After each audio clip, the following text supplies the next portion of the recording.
Hi. Well, I hope everybody's having a good Memorial Day weekend, and don't ever forget what Memorial Day is really all about. Be sure to remember those who served. But anyway, what we've got here is a Smith & Wesson Model 10-5 .38 Special Revolver, the old military and police.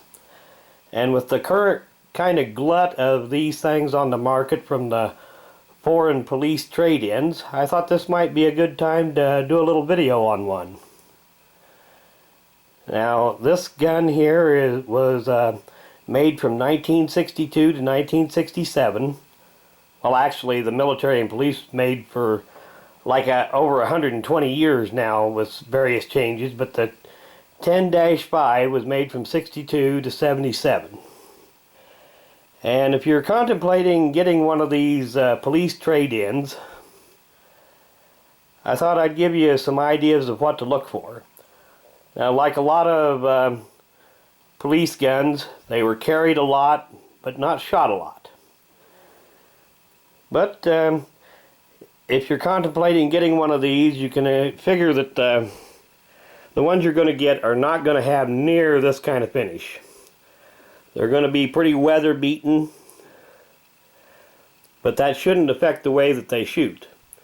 And it's just about impossible to wear one of these things out unless they're abused. But I thought I'd give you some idea of what to look for to make sure you get one that hasn't been abused. Of course, you want to look at the bore and chambers.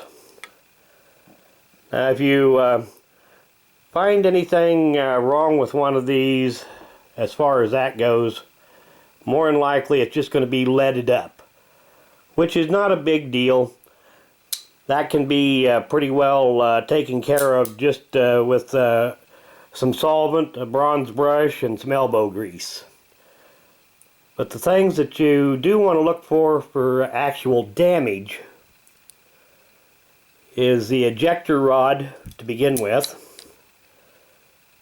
If it's been bent just a little bit, that can be a problem.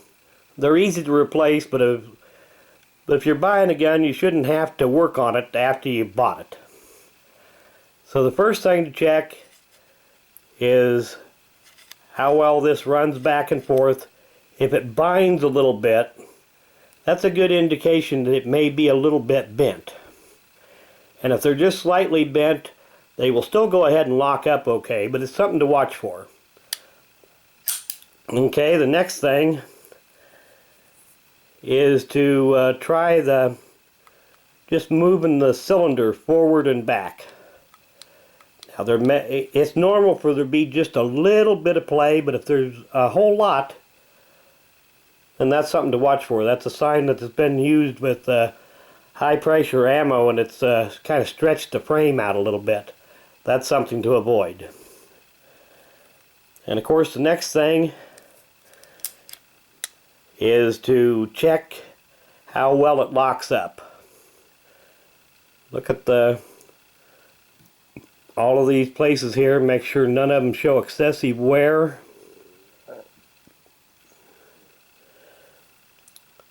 And look back in here. If it's been shot a whole lot, you'll see a whole lot of wear right in here. Now, on each chamber, just check how well it locks up. There should not be any play in that. Well, it's normal for there to be a little bit, but not very much. So check each individual chamber. Make sure each one locks up good. Now, the next thing to check on these guns, these have a hammer mounted firing pin.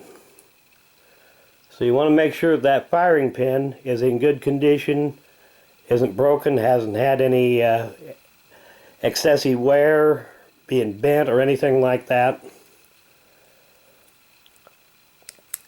And as far as mechanically, that's about the only things you need to worry about on these things. And like I said, I doubt if many of them that you'll see will have any real damage or any excessive wear or anything like that. But never hurts to check. And right there's where you'll find your model number on a Smith & Wesson. Like I said, the police trade-ins that you'll see are not going to be in anywhere near this condition, but they still make good shooters. And they're not being priced too high. The other day I was at one of the local gun shops, and he said that he had gotten 45 of them in, and he'd already sold 39 of them. I don't remember what he was asking for them, but it was, you know, reasonable for just a shooter.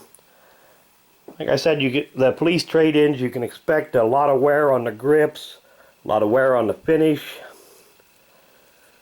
but that should not affect the way that they shoot. So anyway, I thought I'd just do a quick video on this. And I want to do an end of video shout out, and this one's for Gilly T. And I'll put a link to his channel in the description of the video. Get a chance, go check it out. Thanks for watching.